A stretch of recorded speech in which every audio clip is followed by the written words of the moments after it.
Welcome to What Are You Sporting About podcast, a podcast about business, employment, sports, and entertainment to help educate, support, and guide you to your next level. Here's your host, attorney Sivonnia DeBarros.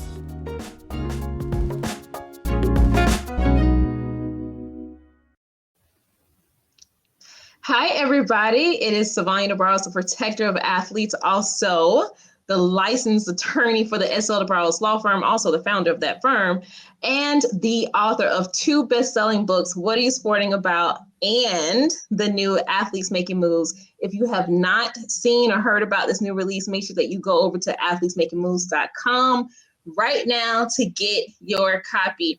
And all throughout this month, we are doing beautiful campaigns. So make sure that you get in the know about those campaigns so that you can definitely enter to win free books, free Kindle versions, all types of stuff. So I'm super excited about that.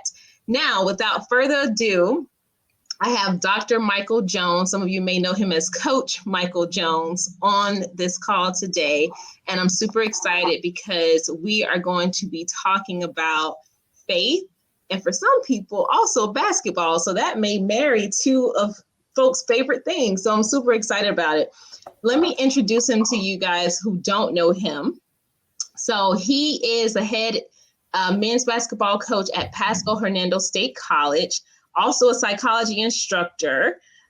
He has a doctorate in sports psychology and performance, which is amazing because a lot of people need to understand how to really deal with the people that they're coaching. He is a registered mental health counselor. He is a basketball researcher, author, and also a speaker. So welcome him to What He's Sporting About. Thank you for coming onto the podcast. Thank you for having me. Is there anything in your background that you want our listeners to know about you, other than what I've said? Well, I guess, not really. I think that's probably the gist of it. I mean, some things that they may not know. I love to fish. I'm an outdoorsy type person, which is still a sport, but very easygoing guy. But yeah, that's just the makeup of me. Love it. Love it. I want to know, though, just right off the bat, what made you think about faith and basketball as, going hand in hand? Sure. Probably back in like 2000, I would say maybe 10. No, a little earlier than that. I think I'm a real faithful type guy. I'm not a perfect guy, but I do love the Lord and He is my Savior. But at the same time, I was faced with something at home where in 30 minutes, Spirit just felt me to write this down, and I wrote it down. And what I did, I just formulated it into a book. And what it did, it just kind of gave me an idea of how to help people in basketball and what their purpose is and how is that related to, their faith walk. I like that. What's the name of the book? It's called Motivating Illustrations of Faith in Basketball. I think I published it in like 2013 when my son was born. And so, ever since then, I actually been coaching from that and, try to inspire other coaches and athletes through that. So it's been a great journey. There's something about having kids that kind of give you epiphanies. So a lot of people always ask me, what made you want to represent athletes and do this and do that? Right. And I always tell them, wanting to represent athletes was something that I've been wanting to do for a long time. And being a former athlete myself, it's like, okay, these are my people. I understand a lot of things that they're dealing with internally, externally. But I didn't feel like I had the opportunity or the connections to really go full throttle with that. But like you said, writing a book, publishing it around your child being born.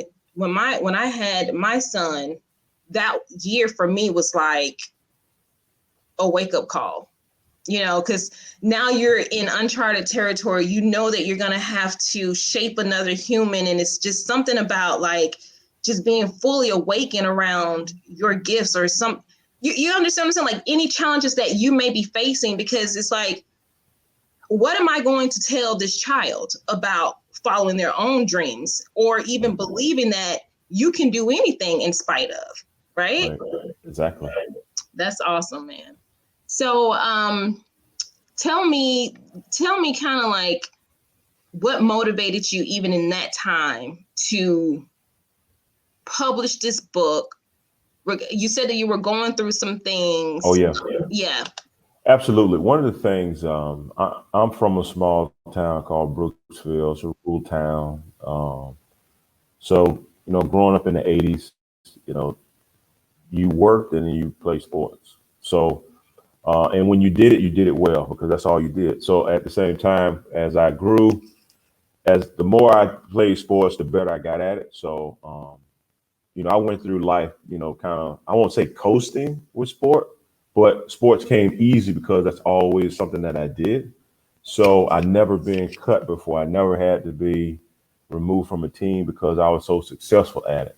So I got to a point where when I got through junior college, I played junior college where I'm at the school that I'm coaching at now. I played here, and we were very successful, very talented. But I wanted to play big time Division I basketball at a high major school. And so I went to a try. A matter of fact, the same school I tried out maybe 2 times and got cut twice. Never been cut in my life. So I didn't understand the business side of basketball until I became a coach. So as an athlete, you don't really understand what the business side is. So during that time, I was in a depressed time. Didn't want anything to do with basketball. Now, I still went and played, pickup because I loved the game.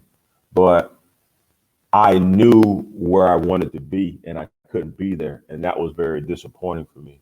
So God kind of just took me away from basketball for a while and then gave me something to go back to basketball with, to show that you're doing the right purpose. You don't have to be an NBA player, which is, every young kid's inspiration to do, which I still love. But once I start understanding that there's more to life and more that I could do with basketball than just being a ball player, then I was content. I was fulfilled at that point. So that is what it kind of inspired the book, just going through that disappointment and understanding that basketball is just bigger than being a ball player. I love it. So in this moment, in the epiphany that you received from that, and I'm going to pose this question. I want to know, what does What Are You Sporting About mean to you after having that understanding? Pretty much just understand now I have a purpose. I have a focused purpose where I can help athletes, not just going through my situation, but anybody in the walks of life of basketball. I've got to a point where now that if at any position that you're in, whether you're a coach, you're a ref, or you're a ball player, or you're a commentator, I have something to give to you based on what God has given me. So I have a purpose to what I to do now with basketball. In fact, before I wrote the book, there was a book that was authored by Robin Raines about James Naismith that kind of helped bring me back to the roots of what basketball was, and understanding that it was mainly based on how basketball was designed to help people understand about who Christ is. And once I understood that, now I understood that, well, I've met my mark. Now I can help others meet their mark you just have to learn how to be content, successful where he wants you at. You don't have to be at the highest level of basketball to be successful. And that's what the misconception is. I think the misconception is I have to be this elite ball player to be successful, and you don't. Yeah, I definitely dig it. I want to point out something you said, though, because it just feels so important the way you said it. You have a newfound focus, purpose. Mm-hmm. And a lot of times, like, I didn't even think about focus being on the purpose, because generally people think of purpose just being purpose, something that you find, you recognize it, and then you just move forward in the world with whatever your purpose or your drive, your mission is to accomplish, right? Right. But I love how you put focus on it, because now it's like, okay, I can move forward with this idea and this yearning desire to truly help other people, but I know exactly who I'm supposed to help and how I'm supposed to help them. Mm-hmm. So how did you even figure out like it had to be a focused purpose instead of just I found my purpose? Well, the way that if you could see the book, you would kind of get an understanding. My book is almost like in a devotion format, but it's more like for a lifestyle format. Like if this is your position, this is what you're supposed to do. So it's kind of like a guide to help teach them, okay, if this was, so like, for example, if the gym was the church and this is your position, how would you come in here and treat it as such? So again, so if I'm a two guard and I'm not saying technically you're going to be a prophet, but let's just use that for example. What do prophets do? Well, what does two guards do? So the same thing that you do to prepare yourself for a game and get yourself prepared to compete is the same way you have to get yourself prepared to understand what's my purpose with him upstairs, to understand like how do I make an impact no matter if I win or lose this game. Because again, somebody has to still win, somebody has to lose. But overall in that competition, what did I gain by giving God glory? And that's what we have to understand in each position that we're in. So so if you look at the starting five, I call that like the 5-4. If you look at a coach is no different than what a pastor or a preacher is or a teacher. So again, we have a platform as a coach to teach and preach, but at the same time, it's up to us to help our kids to understand that. I like that. And I think that's very, very important. I love how you say that you are on a mission to helping people find or implement their faith journey, right? But when I think about faith, I think about it in two different ways. I think about having faith, but then I also think about what is your faith? Correct. Like who do you worship? How do you separate the two for someone who may read your book and think, okay, well, if I worship God or whatever higher power they believe in, right? How does that translate to actually having faith? Because that's two different things. You can still be a believer, right? You can still believe in Christ, but then if you don't have faith, it almost seems like it's counterintuitive. That's correct. That's key. Because, okay, so this is how the sports psychology piece comes in, because they call it confidence, right? But in my word, I call it faith. Okay. Now, it's hard to go in and compete against a team that's on paper that's better than you, they're bigger than you, and based on tradition, they're just more successful than you. Now, what do you have going into that game besides stats that's going to allow you to have the gumption to go in there and compete at a high level? If you don't have some type of level of confidence or faith in you to compete against people that are on paper are technically better than you, then how are you going to defeat the odds? This is why we love what we call your underdog stories of teams that don't look like they're supposed to win against certain teams, because on paper they don't measure up. But because they live by a different principle of faith, which you do declare that there is a significant difference. And it is, because if you don't have it, then there's a high level of competition that you will not reach. And that's something that you can't really explain a whole lot, but you have to experience it through the tribulation of playing so many games, of practicing and trying to, achieve a goal. So if you don't achieve your goal, then I don't know how you can come in and work, have 2-3 days of practice a day in one day, and you're trying to win and you don't believe in what you're doing. I don't know how you're going to be successful without faith, tell you the truth, because you have to believe. If you're setting a goal, I wish everybody could reach a goal as soon as they think of it. But goals are not designed like that. Goals are meant to be reached So in between right now, my present until my future goal, in between there has to be a measure of faith in my short-term memory and also my long-term memory that I'm also working on each and every day to get to that long-term goal. Because if not, I don't even care what goal you set. You're not going to reach it because you don't believe you can get there. Yeah, I totally agree. You said before too that, a lot of guys are only think that they can do the best work or have to be at this high level of the sport to have accomplished some form of purpose. I'm wondering, why is that? Why do they think that is where they need to be? And what kind of work is involved in helping them to reorient the way they even think about the sport and where they can be positioned to really do the best good? Oh, absolutely. I can answer that one. I like that question.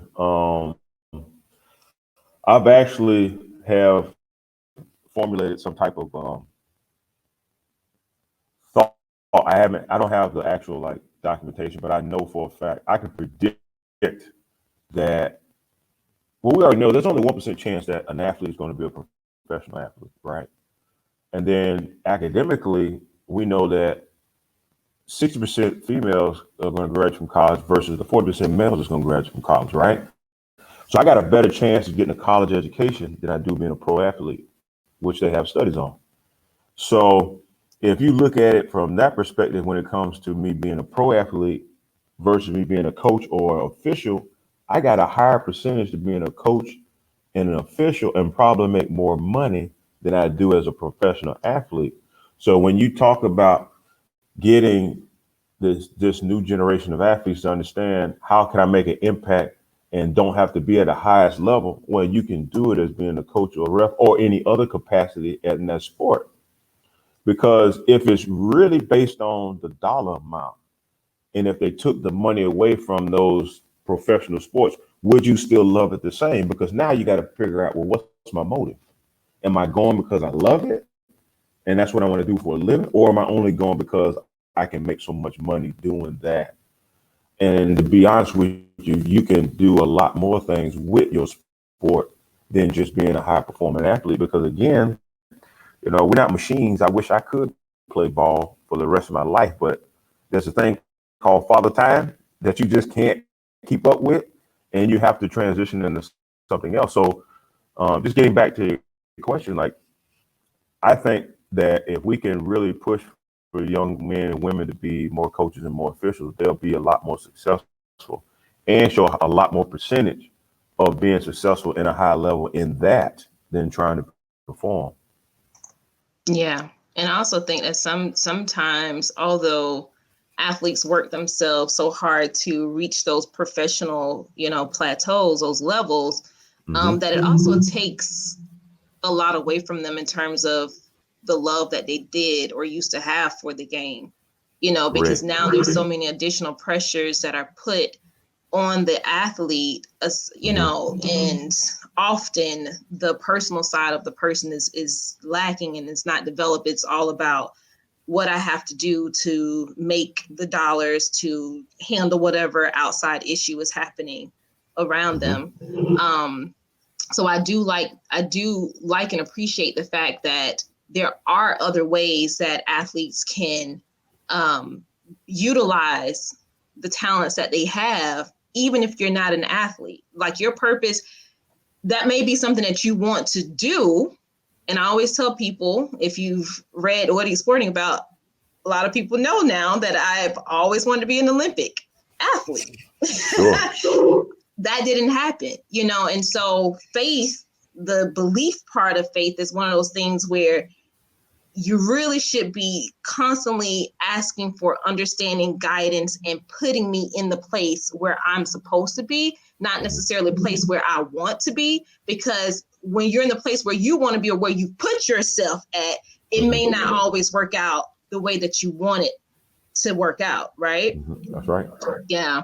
So this purpose conversation is something that one of the reasons why I even wrote, what are you sporting about? And this is why I asked my guests, what does that question even mean to you? Because it does dive into a purpose question. And not everybody sports about the same thing. And I really love the fact that you even wanted to come on this podcast to talk about faith, because I haven't talked about this, with people, but I know that it's something for me where my spiritual beliefs, as well as me having faith, is something that has gotten me through, right? But how do you even help the athlete who is down on their faith, like who is saying, okay, well, all these things aren't happening for me. You got cut twice from a team and you've never been cut before. Like, how do you even pick yourself up from that? How do you pray and say, God, can you please help me? Are you going to even help me? How do you even believe that something will help you in that moment? You're absolutely right. And I think here's one of the biggest things. There's a researcher called I believe his name is James Fowler, and he has what we call the theory on faith development. And by age group, they have what we call like stages of faith. So, and long story short, I brought that up to say this, is that based on how you grew up and what level of faith capacity that you have until that point where life hits you hard will probably dictate how long or how short you will bounce back in the thing that hurt you, that you love the most. So the very thing that I love the most hurt me when I got cut twice. But the very thing that I love the most never went away from me because my foundation of faith was strong. So for those athletes that don't thrive from that dimension, they will struggle to bounce back, but they just need the right person to help regenerate their faith that was always there in the beginning. And I think us as leaders, coaches, and whatever capacity that you're in have to remember that every athlete is not going to be on that forefront stage, which is fine. So it takes a person of good, clear vision to help them understand that I know this is where you're going to go, but I want you over time to look at these other options of how much more that you can be in this level, because success is success no matter what you do. But if it's not purpose filled, then it's time wasted, and that has a expiration date on it. And I know it's great being on high stages and TVs and performing and doing well, and that stuff is great. But if it doesn't happen, can you still do it at a certain level and be content and happy because you're in what you love? Because when you love what you do, you don't have a problem going to work every day. You don't have a problem helping people, and you have a more peace about yourself about when you do things for people. Yeah. Stacia, one of our viewers, she says that this is so powerful because more young people need to think about that. It's not just about the money. And we've seen over and over again where people are ascending to these levels based on pure talent, but with the lack of purpose, they are starting over from zero, and sometimes less than that, because the money is not there anymore. And now you're having to pick yourself up in ways that maybe you would not have had to if you operated by faith and allowed that faith or God, if you believe in God, to put you where you are supposed to be. And it doesn't mean that you can't go and play professional basketball, whatever professional sport it is that you want to be in. But also, I believe also having faith and praying about your position will give you additional clarity about what you need to do in that space while you're there. Absolutely. Yeah. And like I said, I think, was having a sports psychology doctorate degree and being an African-American male, there's a lot of athletes that don't really understand what sports psychology is all about.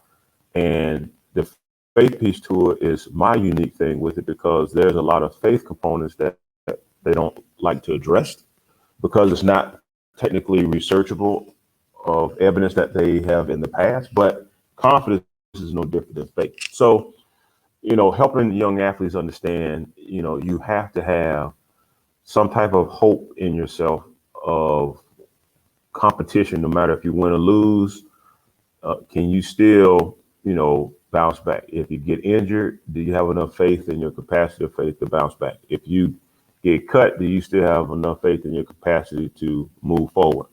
And that's one of the things I'm trying to, teach. I get to go to October 1st. I get to go to what we call a Florida Coaches Athletic Association conference.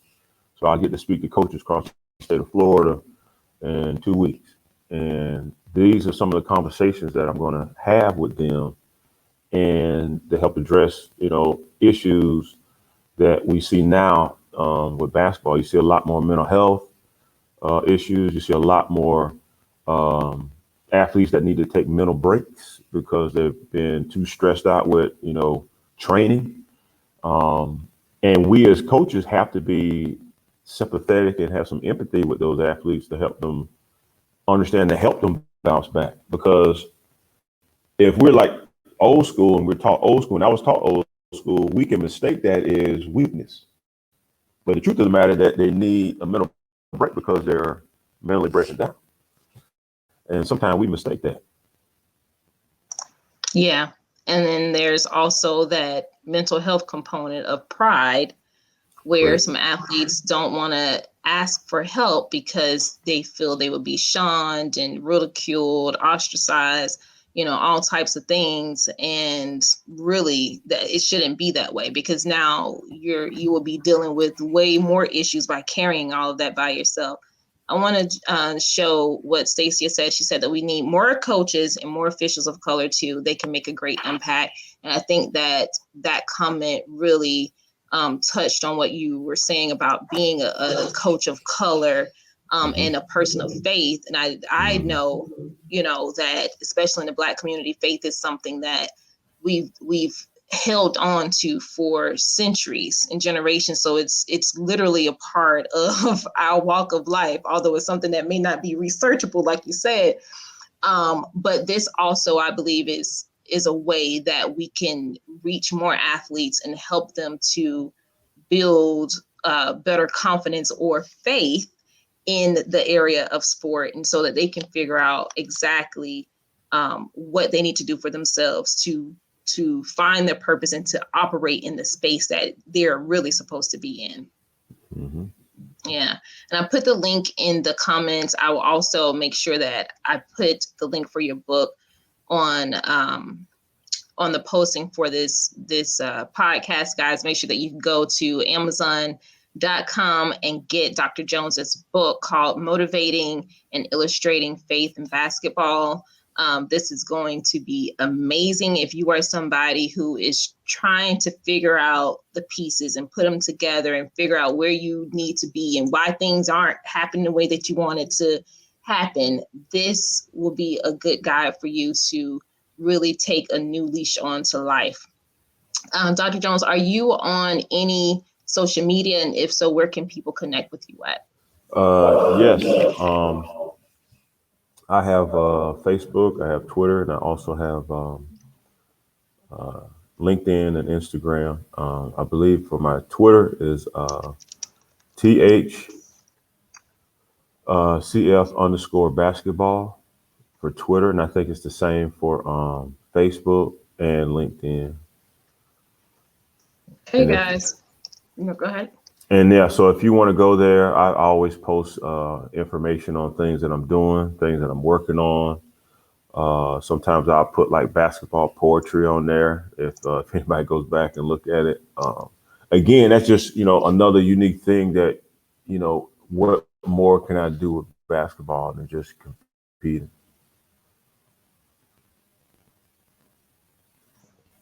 I love it. Love it. Make sure you go and get his book, you guys. All right. So we are going to wrap up. I'm so happy that you all joined us today for this dynamic conversation on faith and basketball. But look, even if you're not a basketball player, this is a conversation that can help anybody wherever you may be. Reach out to Dr. Jones if you want to connect further or to just take in some of the content that he posts on his social media pages. Go to Amazon, get his book so so that you can have a way to implement the things that we've talked about into your daily life.